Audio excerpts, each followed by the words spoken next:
However, the researcher says that a bad score is not necessarily the end of the marriage. Marriages with bad scores can survive. They hope that couples will use the information from the study to learn to communicate. However, not everybody believes that mathematics can stop divorce. A professor of psychology at New York University says that it is absolutely impossible to use mathematics to help a marriage. The scientists disagree. They have studied this problem for 16 years. In that time, they have studied more than 700 couples. Their predictions are 94% accurate. It seems necessary for the survival of marriage that we listen to them. Now I'm gonna answer the questions about this video, about this reading. Questions about the reading number one. According to O'Connor, which adjectives describe the woman who proposed to men? Educated, strong, and self-confident. What are two suggestions? What two suggestions does Susan Fine make? The first one is a proposal should not be a surprise. And the second one is women should write out the proposal and practice it before they asked for their boyfriend's hands in marriage. About the reading number two, question number one. What three things do the researchers look at? The first one is listen to the conversations. The second one, watch the body language. And the third one, look at facial reactions. Question number two, find two examples of body languages or facial reactions in the reading. The first example is if the wife rolls her eyes, they get two more negative points.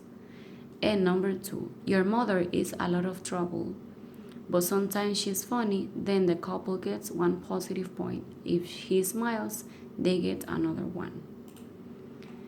Now I'm gonna read a third reading. It's called The Government Department of Dating and Marriage. Many single people need help finding husbands and wives. Some people hire matchmakers, others use computers dating services on internet. Now at least two governments want to help their citizens tie a knot. One of them is the United States government. The government in Washington gives each of the 50 states money to encourage marriage. The states are using it to persuade people that marriage is good.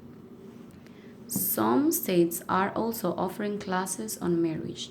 The government says that the future of the United States depends on strong families.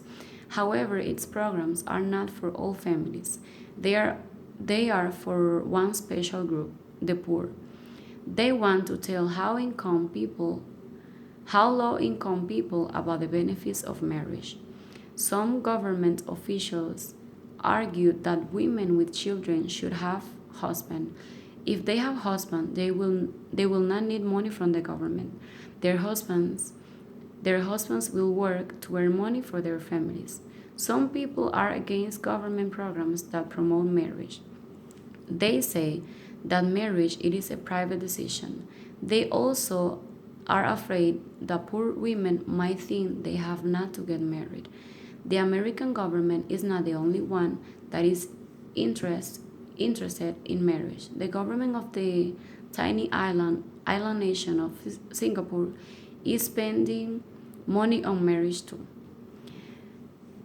Why is the government of Singapore interested in marriage? The government has noticed that women with college degrees often do not get married. Government officials think it is important for them to get married, so they have started a government dating service. The Social Development Unit began in 1984. It organizes parties and trips for single people. It also teaches single people about marriage.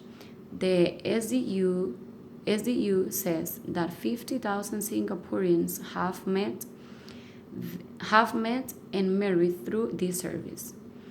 And what do young Singaporeans think of the government dating services? Some of them are happy with it.